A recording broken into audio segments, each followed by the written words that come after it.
Hey everyone, welcome back to Classroom Catalyst. I hope you're all having an amazing day. So आज हम करने वाले class 5 Hindi बिना book का चैप्टर नंबर 2 न्याय की कुर्सी। इस चैप्टर का detail line by line explanation. इस चैप्टर में हम देखेंगे एक इंटरेस्टिंग और थोड़ी मिस्टीरियस स्टोरी जहाँ एक सिंपल सा लड़का अपनी न्याय बुद्धि से सबको हैरान कर देता है और कैसे एक पुराना सिंहासन एक बड़े सच को सामने लाता है। और हाँ, अगर आपने क्लास 5 हिंदी बिना बुक के बाकी चैप्टर्स और पोएम्स के explanation question answer videos miss कर दिए तो उनकी लिंक्स आपको डिस्क्रिप्शन में मिलेगी या फिर आप प्लेलिस्ट चेक कर सकते हैं। क्लास 5 हिंदी बिना नाम से प्लेलिस्ट बनी है। आज की हमारी कहानी का नाम है न्याय की कुर्सी। उज्जैन की प्राचीन और ऐतिहासिक नगरी के बाहर एक लंबा चौड़ा मैदान था। यहाँ वहाँ टीले थे। एक दिन लड़कों का एक झुंड वहाँ खेल रहा था। एक लड़का कूदता भागता एक टीले पर चढ़ गया। अचानक वह ठोकर खाकर गिर पड़ा। उसने इधर उधर देखा कि किस चीज से ठोकर लगी है। उसको एक बड़े चिकने पत्थर के अलावा और कुछ नहीं दिखा। वह उठकर गया और अपने मित्रों को बुलाकर वह शिला दिखाई। फिर शान से उस पर बैठकर बोला, ये सिंहासन है मेरा, मैं राजा हूँ और तुम सब मेरे दरबारी। तुम अपनी अपनी फरियाद लेकर आओ, फिर मैं उनका फैसला करूंगा। तो चलिए इस पैराग्राफ को समझते हैं। उज्जैन की प्राचीन और ऐतिहासिक नगरी। तो उज्जैन एक प्राचीन और ऐतिहासिक नगरी है। प्राचीन मतलब क्या होता है? बहुत पुराना। और ऐतिहासिक मतलब इतिहास से जुड़ा हुआ। इस नगरी के बाहर एक लंबा चौड़ा मैदान था। लंबा चौड़ा मैदान प्लेग्राउंड था। यहाँ वहाँ टीले थे। टीले क्या होता है? मिट्टी या जमीन का छोटा ऊंचा भाग। इस पिक्चर में आप देख सकते हैं। देखिए, ये टीला है, इसे टीला कहा गया है। ठीक है, चलिए। एक दिन लड़कों का एक झुंड वहाँ खेल रहा था। मतलब लड़के ऐसे मिल करके वहां पे खेल रहे थे। एक लड़का कूदता भागता एक टीले पर चढ़ गया। ये लड़का कूदते भागते हुए इस टीले पर चढ़ गया और अचानक वह ठोकर खाकर गिर पड़ा।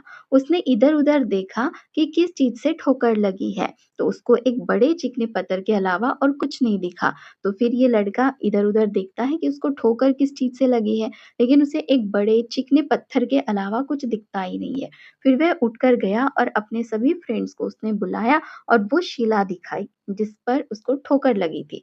फिर शान से उस पर बैठकर बोला, ये सिंहासन है मेरा। मतलब इस शिला को अब वो सिंहासन कह रहा है। सिंहासन है मेरा, मैं राजा हूँ और तुम सब मेरे दरबारी। और कहता है कि तुम अपनी अपनी फरियाद लेकर आओ। अब फरियाद क्या होता है? शिकायत। आप अपनी अपनी शिकायत कंप्लेंट लेकर आओ, फिर मैं उनका फैसला करूंगा। फैसला करना मतलब रिजल्ट बताना। ठीक है, चलिए अब आगे देखते हैं। दूसरे लड़कों को यह खेल पसंद आया। वे एक एक करके आते और कोई काल्पनिक फरियाद सुनाते। अब बाकी के जो बच्चे थे उनको ये खेल बहुत पसंद आया था, क्योंकि हमेशा के जो गेम है उनके, मतलब हमेशा जो गेम खेलते हैं उन गेम से तो ये बिल्कुल अलग गेम था। सबको पसंद आया और फिर ये सभी लड़के एक एक करके आते हैं और कोई काल्पनिक फरियाद सुनाते। काल्पनिक मतलब इमेजिनरी, फरियाद क्या होता है? शिकायत, कंप्लेंट। कोई ऐसी इमेजिनरी कंप्लेंट वो सुनाते हैं। फिर गवाह बुलाए जाते, उनकी गवाही ली जाती। उसके बाद राजा बना हुआ लड़का उनसे सवाल करता और अपना फैसला सुनाता। अब गवाही क्या होता है? सच्चाई बताना, मतलब सबूत देना। तो फिर जैसे ही वो अपनी अपनी फरियाद सुनाते, कंप्लेंट बताते, तो फिर गवाह बुलाए जाते कि इसका कौन गवाह है। फिर गवाही ली जाती और उसके बाद जो लड़का राजा बनता था वो लड़का सवाल करता और फिर बाद में अपना फैसला सुनाता। इस खेल में उनको इतना आनंद आया कि वे रोज ही यह खेल खेलने लगे और इनको ये खेल इतना पसंद आया कि बच्चे रोज ये खेल खेलने लग गए थे। शिकायतें सुनी जाती, अपराधी पेश किए जाते, बयान लिए जाते, फिर शिला पर बैठा हुआ लड़का अपना फैसला सुनाता। मतलब जैसे राजा के दरबार में होता है, बिल्कुल वैसे ही। एक लड़का सिंहासन पर राजा के जैसे बैठा हुआ और बाकी के बच्चे क्या करते हैं? अपनी शिकायत लेकर के आते हैं, अपराधी पेश किए जाते हैं, बयान लिए जाते हैं, फिर शिला पर बैठा हुआ लड़का अपना फैसला भी सुनाता है। तो बिल्कुल राजा के दरबार में होता है, वैसे ही गेम ये खेलते थे। बात इधर-उधर फैलने लगी। लोग लड़के की न्याय बुद्धि की चर्चा करने लगे और कहने लगे कि अवश्य ही उस लड़के में कोई दैवी शक्ति है। तो इस टीले वाले लड़के की जो बात थी ये इधर-उधर फैल गई थी और सारे ही लोग इस लड़के की न्याय बुद्धि की चर्चा करने लगे। न्याय बुद्धि क्या होता है? सही और गलत का निर्णय करने की समझ और चर्चा मतलब गॉसिप। तो वो गॉसिप कर रहे थे उसके न्याय बुद्धि की और क्या कहते थे कि ज़रूर इस लड़के में कोई दैवी शक्ति है। फिर एक दिन देखिए क्या होता है कि 2 किसानों के बीच ज़मीन को लेकर झगड़ा उठ खड़ा हुआ। मामला गंभीर था। टीले वाले लड़के की इतनी चर्चा थी कि वे राजा के दरबार में जाने के बजाय उसी के पास गए और उसको अपने झगड़े के बारे में बताया। अब होता क्या है, 2 किसानों के बीच में झगड़ा हुआ और झगड़ा काफ़ी गंभीर था मतलब सीरियस था और टीले वाले लड़के की तो काफ़ी चर्चा थी, तो वो दोनों किसान राजा के पास नहीं जाते, वो जाते टीले वाले लड़के के पास और उसे अपने झगड़े के बारे में बताते हैं। फिर देखिए लड़का क्या करता है, लड़के ने बड़ी गंभीरता से दोनों किसानों के बयान सुने। उसके बाद उसने जो फैसला दिया, उसे सुनकर वे दंग रह गए। अब लड़का दोनों किसानों की बातें सुनता है और सुनने के बाद जो फैसला देता है, ये सुनकर दोनों किसान दंग रह जाते हैं। उस दिन के बाद से तो नगर के सभी लोग अपनी फरियाद लेकर यहीं आने लगे और किसान का मैटर जब से सॉल्व हुआ, तब से उस नगर के सभी लोग अपनी फरियाद मतलब अपनी कंप्लेंट्स लेकर इस टीले वाले लड़के के पास ही आते थे। राजा के दरबार में कोई न जाता और ऐसा कभी नहीं हुआ कि लड़के के फैसले से उन्हें संतोष न हुआ हो और ऐसा कभी हुआ ही नहीं कि लड़के ने जो भी सॉल्यूशन बताया, जो भी फैसला बताया, इससे कोई संतोष ना हुआ हो मतलब सैटिस्फाइड ना हुए हो, ऐसा कभी नहीं हुआ। धीरे-धीरे ये बात राजा के कानों तक पहुँची। उसको बहुत क्रोध आया। उसने गरज कर कहा, "उस छोकरे की ये मजाल कि अपने को मुझसे अच्छा न्याय करता समझे। मैं इन किस्सों में विश्वास नहीं करता, मैं खुद जाकर देखूँगा।" अब जब ऐसी सारी चीज़ें होने लगी, तो राजा को बहुत गुस्सा आया। ये सारी बातें राजा के कानों तक पहुँची और ये देखकर राजा को बहुत क्रोध आया और उसने गरज कर मतलब चिल्लाकर कहा कि उस छोकरे की छोकरा मतलब वो लड़का, ठीक है? तो छोकरे की ये मजाल कि अपने को मुझसे अच्छा न्याय करता समझता है और राजा इन बातों पर विश्वास ही नहीं करता और कहता है कि मैं खुद जाकर देखूँगा। ऐसा कहकर राजा अपने लाव लश्कर के साथ उस मैदान में पहुँचा जहाँ लड़के अपना प्रिय खेल खेल रहे थे। अब लाव लश्कर क्या होता है? सैनिकों और सेवकों का समूह, ठीक है? सो राजा अपने लाव लश्कर के साथ उसी मैदान में पहुँचता है जहाँ लड़के अपना प्रिय मतलब प्यारा खेल खेल रहे थे। बड़ी देर तक राजा उनका खेल देखता रहा। वह स्तंभित रह गया। स्तंभित रहना मतलब आश्चर्य से चकित होना। राजा अब काफ़ी टाइम तक उनका खेल देख रहा था और फिर स्तंभित हो गया, आश्चर्य से चकित हो गया। उसने अपने मंत्री से कहा, "लड़का सचमुच बहुत बुद्धिमान है। इतनी छोटी उम्र में इतनी बुद्धि का होना आश्चर्य की बात है। इसकी न्याय बुद्धि के आगे तो बड़े-बड़ों को लोहा मानना पड़ेगा।" अब जैसे कि गेम तो वो बिल्कुल प्रॉपर तरीके से खेलते थे, है ना? जैसे राजा के दरबार में होता है। तो राजा ये काफ़ी टाइम से देख रहा था और फिर राजा को भी लगा कि सचमुच ये लड़का तो काफ़ी ज़्यादा इंटेलिजेंट है। इतनी कम उम्र में इतनी ज़्यादा इसके पास बुद्धि है, तो ये देखकर उनको आश्चर्य हुआ और राजा ने कहा कि इसकी न्याय बुद्धि के आगे तो बड़े-बड़ों को लोहा मानना पड़ेगा। उसी समय किसी ने राजा को बताया, "लेकिन महाराज यह तो रोज़ वाला लड़का नहीं है, मतलब अब तक जो न्याय करता था, वो लड़का तो ये है ही नहीं, वह बीमार हो गया है। इस कारण कोई नया ही लड़का टीले पर बैठा है। मतलब टीले पर जो हमेशा बैठता था, वो लड़का आज के दिन नहीं था। मतलब राजा ने जिस लड़के को देखा, ये बिल्कुल दूसरा लड़का था। यह तो और भी आश्चर्य की बात है। हो न हो पत्थर की इस कुर्सी में ही कोई चमत्कार है, मैं इसकी जाँच करूँगा। अब राजा को लगा कि रोज़ वाला लड़का नहीं है, ये कोई दूसरा है, वो वाला भी अच्छा न्याय करता था, अच्छा फैसला सुनाता था और अब इसे तो मैंने अपनी आँखों से देखा, ये भी बहुत अच्छा फैसला करता है। तो राजा को अब क्या लग रहा है कि हो ना हो इस पत्थर की कुर्सी में ही कोई चमत्कार है, कोई मैजिक है, मैं इसकी जाँच करूँगा। जाँच करना मतलब चेक करना, ठीक है? राजा का इशारा पाते ही उस स्थान को खोदकर पत्थर को बाहर निकाला गया। देखिए पिक्चर में दिखा रहे हैं। ये पत्थर जो था ज़मीन खोदकर बाहर निकाला गया है, ठीक है? सो राजा का इशारा पाते ही उस स्थान को खोदकर पत्थर को बाहर निकाला गया। राजा ने देखा कि वह पत्थर नहीं, बहुत ही सुंदर सिंहासन था जो यहाँ पर है। उस पर बहुत बारीक और खूबसूरत मूर्तियाँ खुदी हुई थी। उसके चारों पायों पर 4 देवदूतों की मूर्तियाँ बनी हुई थी। चारों ओर खबर फैल गई। बात ही बात में वहाँ अच्छी खासी भीड़ जमा हो गई। अब देखिए ये जो पत्थर था ना टीला था, तो इसे जब ज़मीन से बाहर निकालते तो ये एक्चुअली एक सिंहासन होता है, जहाँ पर काफ़ी अच्छी-अच्छी डिज़ाइन और ये मूर्तियाँ बनी होती हैं, ठीक है? इसके पैरों पर। तो ये बताया गया है और ये जो खबर थी ये चारों ओर फैल जाती है और बात ही बात में वहाँ अच्छी खासी भीड़ भी जमा हो गई। विद्वान पंडितों ने बताया कि वह कोई ऐसा-वैसा सिंहासन नहीं था, सदियों पुराना राजा विक्रमादित्य का सिंहासन था। राजा विक्रमादित्य अपने न्याय और विवेक के लिए बहुत प्रसिद्ध थे।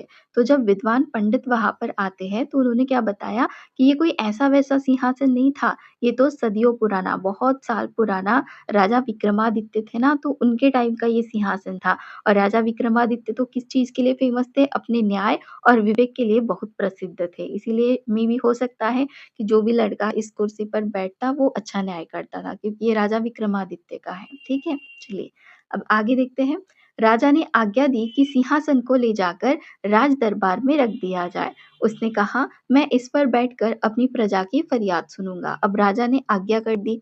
आज्ञा करना मतलब आदेश देना कि इस सिंहासन को ले जाकर हमारे राज दरबार में रख दीजिए और फिर वैसे ही होता है और राजा कहते हैं कि मैं इसी सिंहासन पर बैठूँगा और अपनी प्रजा की फरियाद सुनूँगा। प्रजा मतलब कि राज्य के लोग। फरियाद तो कंप्लेंट है ना, शिकायत होता है। और उनका फैसला करूँगा। अगले दिन राजा दरबार में आया और सीधे उस सिंहासन की ओर बढ़ा। वह उस पर बैठने ही वाला था कि किसी की आवाज़ सुनाई दी, ठहरो। अब अगले दिन जैसे ही राजा सिंहासन पर बैठने के लिए आगे बढ़ते हैं, तो उसी समय ना एक आवाज़ आती है और वो आवाज़ कहती है ठहरो मतलब रुको। राजा ने रुककर चारों ओर देखा, कोई नज़र नहीं आया। वह फिर सिंहासन की ओर बढ़ा। इधर-उधर देखता है राजा अपने चारों तरफ, उसे कोई नहीं दिखता, तो फिर राजा सिंहासन की तरफ बढ़ता है। फिर इसी प्रकार आवाज़ आई, ठहरो। इस बार राजा ने आश्चर्य से देखा कि सिंहासन के एक पाए पर बनी मूर्ति बोल रही है और जब नेक्स्ट टाइम आवाज़ आती है तो राजा अच्छे से देखते हैं और उनको दिखता है कि सिंहासन के एक पैर पर मूर्ति बनी होती है। देखिए इस पिक्चर में दिखाया है। यहाँ पर ये मूर्ति बनी है। तो वो आवाज़ ना यहाँ यहीं से आ रही थी। ठीक है? चलिए, अब आगे देखते हैं। मूर्ति ने कहा, "क्या तुम इस सिंहासन पर बैठने योग्य हो? क्या तुम्हें पूरा विश्वास है कि तुमने कभी चोरी नहीं की है?" मूर्ति ने क्या पूछा कि क्या तुम्हें लगता है कि तुम इस सिंहासन पर बैठने योग्य हो, बैठने लायक हो? क्या तुम्हें पूरा विश्वास है खुद पर कि तुमने अपनी लाइफ़ में कभी चोरी नहीं की है? तो राजा ने लज्जा से सर झुका लिया। यह सच है कि हाल में ही मैंने अपने एक दरबारी की ज़मीन पर कब्ज़ा कर लिया था, क्योंकि मैं उससे नाराज़ हो गया था। तो यहाँ पर देखिए चोरी तो राजा ने की है। राजा को लगता है कि हाँ, अभी-अभी मैंने अपनी किसी एक दरबारी की जो ज़मीन थी उस पर कब्ज़ा कर लिया था, क्योंकि राजा उससे नाराज़ था। तब तो तुम इसके योग्य नहीं हो, मूर्ति ने कहा। मूर्ति राजा से कहती है कि भई राजा, तुम तो इसके योग्य हो ही नहीं, तुमको 3 दिन तक प्रायश्चित करना होगा। प्रायश्चित करना मतलब गलती का पश्चाताप करना। तो मूर्ति कहती है कि 3 दिन तक तुम्हें पश्चाताप करना होगा। ये कहकर मूर्ति अपने पंख फैलाकर आकाश में उड़ गई। मतलब सिंहासन के पाए पर थी ना, सो वहाँ से अपने पंख फैलाकर उड़ जाती है। राजा ने 3 दिन तक उपवास किया। उपवास करना मतलब व्रत रखना, खाना नहीं खाना, ठीक है? तो उपवास किया और प्रार्थना भी की। चौथे दिन वह फिर दरबार में आया। जो ही सिंहासन पर बैठने लगा, दूसरी मूर्ति ने कहा, "ठहरो, तुम विश्वास के साथ कह सकते हो कि तुमने कभी झूठ नहीं बोला?" अब ये मूर्ति क्या पूछती कि राजा, क्या तुम विश्वास के साथ कह सकते हो कि तुमने कभी झूठ नहीं बोला अपनी लाइफ में? सो राजा शक पकाया। अब शक पकाना मतलब क्या होता है? घबरा जाना। सो राजा घबरा गया। झूठ तो उसने किसी न किसी मुसीबत से बचने के लिए कई बार बोला था। राजा पीछे हट गया। दूसरी मूर्ति भी पंख फैलाकर आकाश में उड़ गई। राजा ने 3 दिन तक फिर उपवास और पूजा-पाठ किया। तीसरी बार वह फिर सिंहासन पर बैठने के लिए आगे बढ़ा। हिचकिचाते हुए वह आगे बढ़ा और वह बैठने ही वाला था कि तीसरी मूर्ति ने पूछा, "बैठने के पहले ये बताओ कि क्या तुमने कभी किसी को चोट नहीं पहुँचाई है?" अब तीसरी मूर्ति क्या कहती है कि बैठने से पहले राजा ये बताओ कि क्या तुमने कभी किसी को चोट नहीं पहुँचाई है? तो राजा पीछे हट गया। तीसरी मूर्ति भी अपने पंख फैलाकर उड़ गई। फिर 3 दिन तक उपवास और प्रार्थना करने के बाद राजा सिंहासन की ओर बढ़ा। मतलब हर बार मूर्ति कोई ना कोई सवाल करती और राजा उसमें फ़ेल हो जाता था उस क्वेश्चन के आंसर देने में। तो वो मूर्ति वहाँ से उड़ जाती थी। अब ये चौथी मूर्ति है। मतलब इस बार भी राजा ने उपवास की, प्रार्थना की और अब वो फिर से सिंहासन की ओर बढ़ता है। उसके पैर लड़खड़ा गए। चौथी मूर्ति ने कहा, ठहरो। जो लड़के इस सिंहासन पर बैठते थे वे भोले भाले थे। उनके मन में कलुष नहीं था। अब कलुष मतलब क्या होता है? मन की बुराई या गंदगी। तो उनके मन में कोई गंदगी नहीं थी, कोई बुराई नहीं थी। अगर तुमको विश्वास है कि तुम इस योग्य हो तो इस सिंहासन पर बैठ सकते हो। चौथी मूर्ति कहती है कि तुम्हें लगता है कि तुम्हारे मन में कोई कलुष नहीं था, तुम बिल्कुल भोले-भाले हो, तो तुम इस सिंहासन पर बैठ सकते हो। राजा बड़ी देर तक सोचता रहा। फिर उसने मन ही मन कहा, अगर एक लड़का इस पर बैठ सकता है, तो भला मैं क्यों नहीं बैठ सकता हूँ? मैं राजा हूँ। मुझसे ज़्यादा धनवान, बलवान और बुद्धिमान भला और कौन होगा? मैं अवश्य इस सिंहासन पर बैठने योग्य हूँ। अब राजा क्या करता है चौथी बार? बड़ी देर तक सोचता रहता है और फिर उसके मन में क्या आता है कि अगर एक छोटा-सा लड़का इस पर बैठ सकता है, तो फिर मैं क्यों नहीं बैठ सकता हूँ? मैं तो राजा हूँ, मेरे पास तो इतना धन है, इतना बल है, बुद्धि है, मेरे से बड़ा कौन हो सकता है? तो मैं अवश्य इस सिंहासन पर बैठने योग्य हूँ। फिर आगे देखिए पिक्चर में तो हम क्या देख रहे हैं, मूर्ति भी यहाँ से उड़ रही है, साथ में सिंहासन भी उड़ रहा है ना? चलिए, ये कहकर राजा सिंहासन की ओर दृढ़ कदमों से बढ़ा। अब दृढ़ मतलब होता है मजबूत, पक्का। अपने पक्के कदमों से बढ़ा, लेकिन उसी समय चौथी मूर्ति पंख फैलाकर सिंहासन समेत आकाश में उड़ गई। लेकिन यहाँ पर देखिए चौथी जो मूर्ति है, वो अपने पंख फैलाकर सिंहासन के साथ आसमान में उड़ जाती है। यहाँ पर ये चैप्टर कंप्लीट हो जाता है। इसे लिखा है लीलावती भागवत जी ने। इसका एक्सप्लेनेशन तो कंप्लीट हो गया। तो अब बात करते हैं कि स्टोरी का मोरल क्या है, मतलब सीख क्या मिलती है। सो क्या सीख मिलती है? न्याय करने के लिए ट्रुथ और ऑनेस्टी बहुत ज़रूरी है। जिसके मन में रॉन्ग इंटेंशन या बैड हैबिट्स हो, वो सच्चा न्याय नहीं कर सकता। और हमें अपनी गलतियों के लिए रियलाइज़ करके रिग्रेट करना चाहिए और खुद को इम्प्रूव करना चाहिए, जो राजा ने नहीं किया था। असली महानता पावर या पोज़ीशन में नहीं होती, जो राजा को लगता है कि मेरे पास पावर है, पोज़ीशन है, तो इसमें असली महानता नहीं होती है, बल्कि गुड कैरेक्टर और क्लीन हार्ट में होती है। रियल लाइफ लेसन्स क्या मिलते हैं हमें इस स्टोरी से कि हमेशा ट्रुथ बोलना चाहिए, चाहे सिचुएशन कैसी भी हो। किसी के साथ रॉन्ग या अनफेयर बिहेवियर नहीं करना चाहिए। अगर गलती हो जाए तो उसे एक्सेप्ट करके इम्प्रूव करने की कोशिश करनी चाहिए। हमें ऑनेस्ट और क्लीन हार्ट वाला इंसान बनना चाहिए और दूसरों के बारे में फैसला लेने से पहले प्रॉपर्ली सोच कर राइट डिसीजन लेना चाहिए, जैसे वो बच्चा करता था। ईगो या घमंड नहीं करना चाहिए, क्योंकि रियल ग्रेटनेस अच्छे बिहेवियर में होती है ना? तो यहाँ पर इस चैप्टर का एक्सप्लेनेशन कंप्लीट हो जाता है। अब इसके कुछ क्वेश्चन आंसर्स बचे हैं, तो ये हम नेक्स्ट वीडियो में डेफिनेटली करेंगे। So if you really enjoy this video and having fun learning with us, don't forget to hit that subscribe button. Join our Classroom Catalyst family so you never miss out our next video. And give this video a thumbs up if you really like it. Share it with your friend and share your thought in the comment below. We would love to hear from you. Thank you so much.